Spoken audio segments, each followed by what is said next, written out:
ថ្ងៃនេះគឺខ្ញុំបានមកចូលរួមពិធីមង្គលការរបស់ប្អូនស្រីខ្ញុំហើយឡើយនេះគឺខ្ញុំបានមកដល់ហាងហើយនេះគឺជាសកម្មភាពពេលព្រឹកគឺយើងមានរៀបចំបែបបទប្រពៃណីខ្មែរយើងអញ្ចឹងណាមានផ្កាស្លាមានអីនិយាយទៅគឺខ្ញុំបានមកដល់រៀងលឿនដែរតាំងពីម៉ោង 7 អញ្ចឹងអត់តមានអ្នកណាមកទេហើយយើងគឺរៀបចំនៅលើឆាកនេះកូនកន្លោះកូនកំមុំគឺគាត់អង្គុយនៅលើហ្នឹង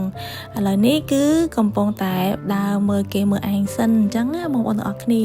ហើយថតជាមួយយាយរបស់ខ្ញុំគឺក្មេងជាង10ឆ្នាំអត់ដែលឃើញគាត់ផាត់មុខអញ្ចឹងណាហើយកូនកំឡោះកំពុងតែរៀបចំដោយសារតែកូនកំមុំអត់តន់តែងខ្លួនហើយមានអ្នកកដរ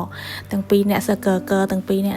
ទីអីនិយាយរួមទៅម្នាក់ថ្ងៃនេះគឺមានសម្រស់ស្រស់ស្អាតមែនតែនហើយនេះគឺអ្នកកំដរកូនកំឡោះចាទីស្អាតអត់ហើយជាមួយនឹងម្នាក់ទៀតកើជាមួយនឹងកូនកំឡោះគឺគាត់តែងខ្លួនហើយចាំពិធីអញ្ចឹងណាហើយឥឡូវនេះគឺខ្ញុំដើរមើលសិនគឺមានកម្មវិធីសែនរបៀបចិនដោយសារគាត់ជនជាតិចិនអញ្ចឹងហើយយើងមានរៀបចំរបៀបថាថតមើលឲ្យស្អាតអញ្ចឹងណាដោយសារតែនៅទីនេះគឺយើង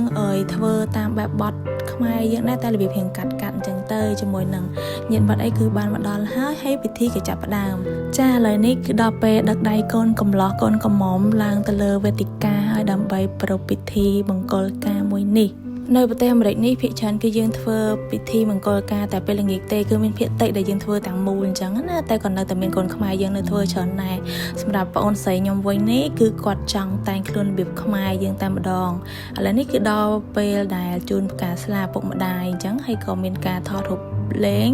ជុំបងប្អូនយើងអញ្ចឹងទៅបងប្អូនបើសិនជាឃើញខុសឆ្គងអីកុំប្រកែប្រកាន់ដោយសារតែនៅខាងនាយសមុទ្រទេខាងនេះអញ្ចឹងណាហើយឥឡូវនេះគឺដល់វិធីសែនចិន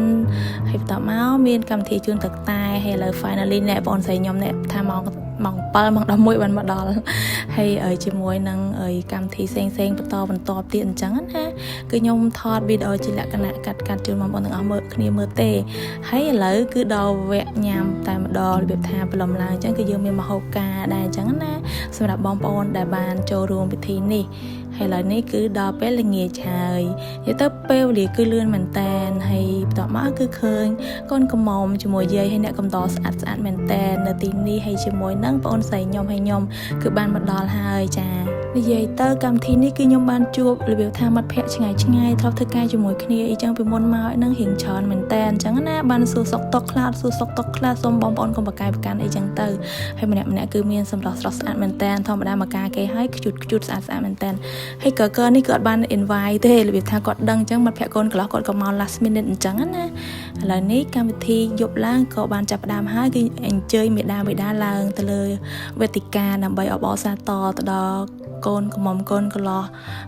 ភរិយាស្វាមីភរិយាថ្មីមួយនេះអញ្ចឹងហើយឥឡូវគឺបានមកដល់ហើយយកទៅកម្មវិធីនៅស្រុកនេះគឺ